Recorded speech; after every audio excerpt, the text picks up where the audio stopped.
जंगल में हलचल मच गई जब शेर राजा को खबर मिली कि फसलों के खेतों में आग लग गई है। सभी जानवर डर के मारे अफरा तफरी में भागने लगे। आग आग! अरे हमारे खेतों में आग लग गई। हाथी हाथी गधा खरगोश सभी जानवर जल्दी इकट्ठा हो।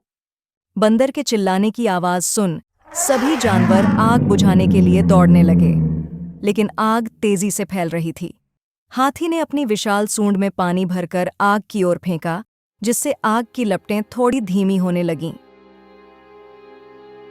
हाथी ने बार बार पानी फेंकते हुए आग की लपटों को नियंत्रित किया, लेकिन तब तक काफी नुकसान हो चुका होता है। हाथी की बहादुरी ने आग को नियंत्रित करने में महत्वपूर्ण भूमिका निभाई, लेकिन जंगल में हो चुकी तबाही का असर गहरा था। सभी जानवर चिंतित थे कि आग के बार बार लगने की समस्या का समाधान कैसे होगा। यह आग आज फिर से लगी है। पिछले कुछ महीनों में यह समस्या बढ़ती जा रही है। हमें इसे रोकना होगा और पता लगाना होगा कि इसका कारण क्या है। आग का कारण क्या हो सकता है? हमें तो समझ में नहीं आ रहा कि कौन इसमें जिम्मेदार है। हमें इसे गंभीरता से लेना होगा। इस बार हमें इस समस्या का स्थायी समाधान निकालना होगा। सभी को अपनी राय पेश करनी चाहिए।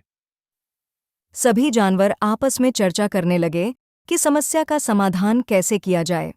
तभी एक चालाक सियार सभा में शामिल होने की इच्छा जाहिर करता है। शेर महाराज, मैं इस मुद्दे पर कुछ विचार साझा करना चाहता हूँ। क्या मैं बोल सकता हूँ? हाँ सियार, तुम बोल सकते हो। तुम्हारे पास क्या सुझाव है? धन्यवाद महाराज। मैं सुझाव देता हूँ कि हम जंगल में एक विशेष निरीक्षक नियुक्त करें, जो फसलों को हुए नुकसान की जांच कर सके और दोषी जानवरों को पहचान सके। लेकिन निरीक्षक का चुनाव कौन करेगा?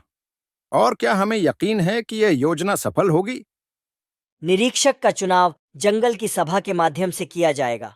हम सभी जानवरों को अपने प्रतिनिधि को चुनने का अवसर देंगे, और इसके लिए मैं खुद को उम्मीदवार के रूप में पेश करता हूँ। सियार, तुम खुद को उम्मीदवार क्यों मानते हो?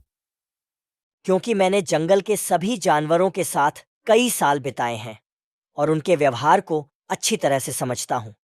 अगर आप मुझे मौका देंगे तो मैं फसलों के नुकसान की जांच निष्पक्ष रूप से करूंगा। अच्छा विचार है। चलो हम सियार को एक मौका देते हैं और देखते हैं कि वह इस चुनौती का सामना कैसे करता है। सियार निरीक्षक के रूप में नियुक्त हो जाता है और जंगल में फसलों की जांच करने के लिए निकलता है। सियार जमीन पर पैरों के निशान और अन्य साक्ष्यों को खोजता है। वह अलग अलग जानवरों के पैरों के निशान की पहचान करता है, ताकि यह पता चल सके कि कौन सा जानवर इस क्षेत्र में आया है। यह उसकी खोज की शुरुआत थी, लेकिन सच्चाई तक पहुंचने में अभी उसे कई बाधाओं का सामना करना था। ये बड़े पैरों के निशान हैं, संभवतः हाथी के होंगे, और ये छोटे पैरों के निशान शायद खरगोश के हैं। मुझे लगता है कि केवल एक जानवर नहीं, बल्कि कई जानवर मिलकर यह नुकसान कर रहे हैं। सियार धीरे धीरे सबूत इकट्ठा करता है और कुछ जानवरों से पूछताछ करता है। वह विशेष रूप से ध्यान देता है कि क्या किसी और जानवर ने भी इस क्षेत्र में गतिविधि की है। क्या तुमने पिछले कुछ दिनों में यहाँ किसी और जानवर को देखा है, जैसे कि हाथी या बंदर? हाँ, मैंने देखा कि हाथी यहाँ कुछ दिन पहले आया था, लेकिन वह सिर्फ पानी पीने आया था। बंदर भी यहाँ आया था, लेकिन मुझे नहीं लगता कि वह आग का कारण हो सकता है। सियार ने हाथी, बंदर और खरगोश को एक साथ बुलाया। मैंने पाया है कि तुम सभी यहाँ आए थे, लेकिन मुझे लगता है कि आग का कारण कोई और है। क्या तुमने किसी अन्य संदिग्ध जानवर को देखा है? सियार, मैंने उस रात एक अजीब सी छाया देखी थी, लेकिन अंधेरे में साफ नहीं देख पाया। वह जानवर बहुत तेजी से भागा। हाँ, मैंने भी उस रात कुछ अजीब सी आवाजें सुनी थीं। शायद वह कोई भालू था। कुछ दिनों बाद सियार को एक गुप्त संदेश मिलता है, जिसमें लिखा होता है, जंगल में कोई और जानवर है जो फसलों को नुकसान पहुंचाता है और उसकी पहचान करना मुश्किल है। सियार की मेहनत और सूझबूझ ने उसे एक गुप्त जानकारी तक पहुंचाया। इस सूचना ने जंगल में नए रहस्यों की ओर इशारा किया और सियार के अगले कदम की दिशा तय की। सियार इस जानकारी को शेर राजा को बताता है। यह बहुत ही गंभीर मामला है। हमें इस जानवर की पहचान करनी होगी और उसे रोकना होगा। सियार ने अपने खोजबीन के तरीके में सुधार किया और रात के समय जंगल में घूमने लगा। एक रात उसने देखा कि एक रहस्यमयी जानवर फसलों को नुकसान पहुंचा रहा था। सियार ने चुपके से उसका पीछा किया और देखा कि वह एक बड़ा भालू था। अब मैं जान गया कि असली दोषी कौन है। मुझे शेर राजा को यह बात बतानी होगी। सियार शेर राजा के पास जाता है और पूरी जानकारी देता है। बहुत अच्छा काम किया सियार।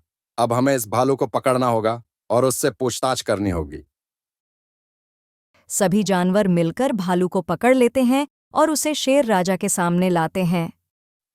तुम फसलों को नुकसान क्यों पहुंचा रहे थे? मुझे माफ कर दो महाराज। मैं अपने झुंड के लिए खाना जुटा रहा था।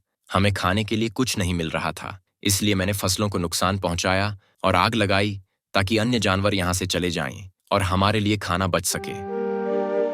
भालू का खुलासा जंगल की समस्याओं की जटिलता को दर्शाता था। यह स्पष्ट हो गया कि जानवरों की कठिनाइयां कभी-कभी अजीब तरीकों से सामने आती हैं। भालू की बातों से शेर भावुक हो उठा और बोला, हमें यह समझना होगा कि हर जानवर के पास अपनी समस्याएं होती हैं। हम सब मिलकर इस समस्या का समाधान निकाल सकते हैं। हमें किसी को भी भूखा नहीं रहने देना चाहिए। हम सभी जानवर मिलकर भालू के झुंड के लिए खाने का इंतजाम कर सकते हैं। हमें एक दूसरे की मदद करनी चाहिए। सभी जानवर मिलकर भालू के झुंड के लिए खाने का इंतजाम करते हैं। इस तरह जंगल में एक नई समझ और सहयोग का अध्याय शुरू हुआ। सभी जानवर ने मिलकर न केवल आग के खतरे को हल किया, बल्कि एक दूसरे की मदद करके एक स्थायी शांति स्थापित की।